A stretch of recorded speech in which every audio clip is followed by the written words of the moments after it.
ام تقولون ان ابراہیم و اسماعیل و اسحاق و یعقوب والاسباط کانوا ھودا او نصارا، کیا تمہارا کہنا یہ ہے کہ ابراہیم اور اسماعیل اور اسحاق اور یعقوب اور ان کی اولاد یہودی تھے یا نصرانی تھے؟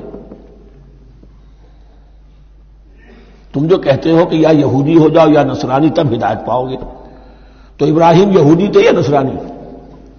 اور اسحاق اور یعقوب اور یوسف اور موسیٰ اور عیسیٰ یہ کون تھے؟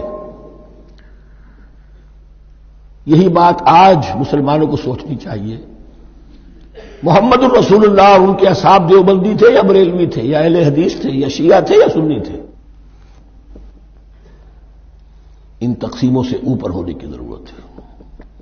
اللہ کے ساتھ اخلاص کا تقاضا یہ ہے، ٹھیک ہے ایک فقہی مسلک کے اعتبار سے ایک شخص کسی مسلک کی پیروی کر رہا ہے، لیکن اپنے آپ کو اس سے آئیڈینٹیفائی کرانا اور اس مسلک کو مقدم رکھنا دین پر، اور اس مسلک ہی کے لیے محنت اور مشقت اور بھاگ دوڑ تبلیغ ہو رہی ہے اسی کی، یہ چیز بالکل اس اصل حقیقت کے خلاف ہے کہ جو اللہ کے دین نے ہمیں سکھائی ہے۔